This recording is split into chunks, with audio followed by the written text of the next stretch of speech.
Right then, picture this. You're Sir Keir Starmer. You've just rolled out what you thought was a brilliant plan to tackle illegal immigration with mandatory digital IDs, and suddenly the British public have turned on you faster than a dodgy kebab after a night out in Soho support has crashed from 57% to a measly 38% in 6 months. And now there's whispers that the government wants to slap digital IDs on newborn babies alongside their little red health books. Yes, babies. Because apparently nothing says welcome to the world, little one, quite like government-issued surveillance credentials. Brilliant. Absolutely brilliant. This is a story of how a policy meant to control immigration might just become the political albatross that sinks Starmer's already shaky approval ratings. And honestly, you couldn't write better comedy if you tried. Quick favor, if you're finding this absolutely bonkers and want more of Britain's political circus, smash that subscribe button. Genuinely, over 94% of you lovely lot watching haven't subscribed yet. It's completely free, takes literally 2 seconds, and honestly means everything to us here at British Mirror. Cheers if you did. Right, back to this magnificent disaster. Now, let's rewind for a moment, shall we? Back in June of last year, life was simpler. The sun was shining. England was disappointingly mediocre at whatever sport we were pretending to care about that week, and 57% of Britons surveyed by YouGov said, yeah, all right, digital ID cards sound reasonable enough. Only a quarter of respondents were against it. Fast forward to December, just 2 months after Starmer announces his grand scheme to make digital IDs mandatory for right-to-work checks, and the numbers have flipped like a pancake on Shrove Tuesday gone wrong. Support plummeted to 38%, whilst opposition surged to 47%. That's not just a decline. That's a political nosedive with no parachute. What on earth happened? Well, here's the thing about the British public. We're a funny bunch. We'll tolerate a lot of nonsense, queue for hours in the rain without complaining, except that our trains will perpetually run late. But the moment you start talking about mandatory government tracking systems, our inner libertarian awakens like a grumpy bear poked with a stick. And it gets better, or worse depending on your perspective. Of those now opposing digital IDs, 31% said they were strongly opposed, up from just 12% 6 months earlier. Meanwhile, among those still backing the scheme, only 14% strongly support it, down from 24%. That's what we in the business call a spectacular public relations disaster. But wait, there's more to this delightful shambles. The polling we've just discussed, that all took place before the Daily Mail dropped an absolute bombshell, revealing that ministers have been secretly, yes secretly, discussing issuing newborn babies with digital IDs alongside their red books of child health records. Let that sink in for a moment. Newborn babies, tiny humans who can't even hold their own heads up properly, are being considered for government-issued digital identification. Because clearly what new parents need, alongside nappies, sleepless nights, and existential terror about keeping a tiny human alive, is another piece of bureaucratic paperwork that doubles as surveillance tool. Fantastic work, absolutely fantastic. Now here's where it gets properly entertaining from a political spectator's perspective. The government, in all its infinite wisdom, has thus far refused to answer the most basic questions about this scheme. How far will it go? Nobody knows. How much will it cost? Haven't got a clue, mate. What safeguards will protect citizens' privacy? Crickets. Although they have graciously promised us a public consultation sometime this new year, which is politician speak for, we'll pretend to listen whilst doing whatever we plan anyway. The Shadow Science Secretary Julia Lopez has absolutely had enough of this nonsense, and frankly, she's not holding back. She told reporters that this is nothing but a gimmick, rushed out without answering fundamental questions about privacy, scope, or control. She argues that digital ID should be voluntary, limited, and built around consent. And here's the kicker, it should never force people into a single system just to live their everyday lives. Imagine that, not being forced into a government database just to exist and go about your business. Revolutionary thinking. Truly, Lopez went further, suggesting that if Starmer wants to improve his dismal popularity ratings, which let's be honest are currently somewhere between a cold cup of tea and a soggy biscuit, he should drop this idea immediately.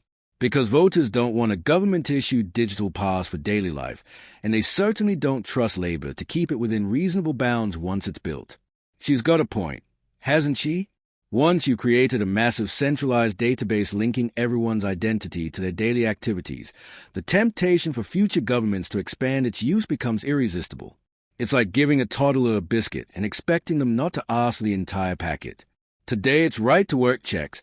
Tomorrow it could be accessing healthcare, opening a bank account, buying alcohol, boarding a train, or heaven forbid, posting something slightly cheeky on social media. The slippery slope isn't just slippery, it's practically a water slide greased with government overreach. Speaking of concerns about government overreach, let's talk about Silky Carlo from Big Brother Watch, because her take on this is absolutely scorching. She's come out swinging, stating categorically that the public didn't vote for this, don't need it, and don't want it. If Starmer continues forcing this mandatory scheme on an unwilling public, she argues, it'll be deeply undemocratic and frankly an insult to public. Strong words, but are they wrong? The polling certainly suggests the public agree with her. Carlo goes even further, highlighting something that should make every taxpayer's blood boil. We're not just potentially surrendering our freedoms here. We're paying for the privilege to the tune of £1.8 billion of our taxes. That's billion with a B. Think about what else could be done with £1.8 billion. You could fund the NHS, fix some potholes, maybe even get trains running on time for a week. But no, instead we're potentially spending it on a digital ID system that the majority of people don't want and that critics argue could become a far more expansive program of data collection than we've been told. The revelation about digital IDs for babies particularly seems to have struck a nerve, and rightfully so. Carlo suggests this shows the government has used immigration control as a smokescreen to usher in an ID system far broader than initially advertised.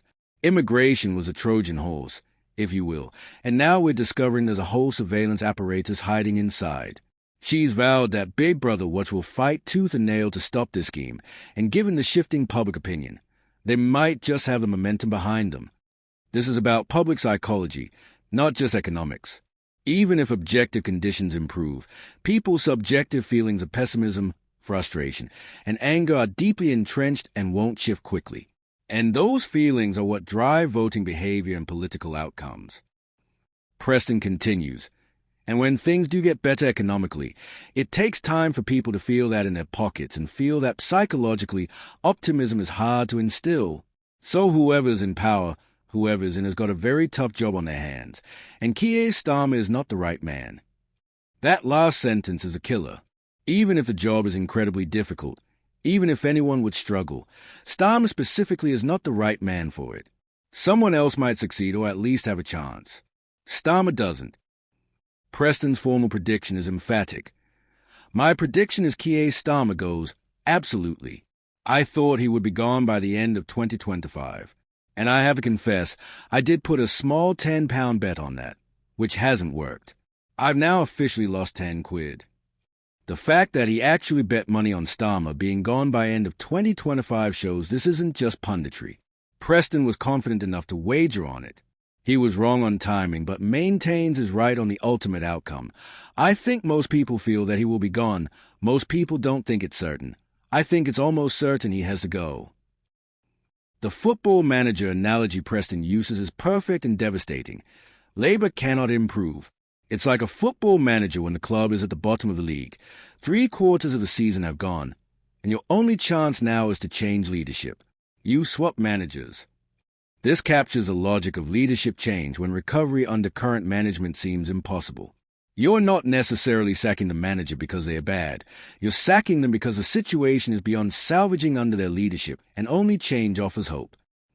When Dawn Neeson asks who would replace Starmer, Preston immediately names Andy Burnham as the popular choice at the moment. Burnham is currently mayor of Greater Manchester and doesn't have a parliamentary seat, but Preston dismisses that as a minor obstacle. He doesn't have a seat, but that's easily doable. I think Clive Lewis came forward and offered his seat, which he really shouldn't have done, that undermined Keir Starmer in early December. I think there would be plenty of people that would step forward and do that knowing they'd be compensated down the line by the Labour leader. This is where the prediction gets really interesting because it outlines a specific mechanism. Burnham becomes Labour leader. Some Labour MP, probably in a safe seat, agrees to stand down and trigger by-election. Burnham stands in that by-election, wins easily because of the safe Labour seat, enters Parliament, and becomes Prime Minister. The MP who stood aside gets compensated with a peerage or some other position. It's been done before in British politics and could easily be done again if Labour decides Burnham is their salvation. Preston's analysis of Reform UK and Nigel Farage is also insightful. He notes Reform is polling around 28% on average, and even if they drop to 25%, they should be very comfortable because that's still historically high for a party of their type. But he identifies the psychological danger. The problem is, it's at momentum, isn't it? If it were to carry on, and when you fall, like with football, when you have a bad run, people start fighting, infighting, causing trouble behind the scenes, and that's a very difficult job for a manager to handle. Preston raises a question about Farage's leadership, and the question is, if they dip down to 22% and there's infighting, is Nigel Farage the right man to manage that? This parallels his Starmer critique. It's not enough to be good when things are going well. Leadership is about handling adversity, managing declining momentum, preventing infighting. Can Farage do that? Preston seems uncertain. The broader context for all of this is Labour's catastrophic polling. They are being hammered across almost every metric. Approval ratings are terrible. Economic confidence is low. Trust in government is cratering. The contrast between pre-election promises and post-election reality is stark. Voters feel deceived, disappointed, and angry. That's the environment in which Starmer is trying to project optimism and hope, and it's simply not working because he doesn't have the personal charisma or political capital to overcome it. Preston's sympathy for Starmer actually makes his critique more powerful. He is not gleefully predicting the PM's demise out of partisan hatred. He genuinely feels sorry for Starmer's impossible situation, while still concluding that he's doomed. That's more devastating than pure partisan attack because it suggests even sympathetic observers see no path forward for Starmer.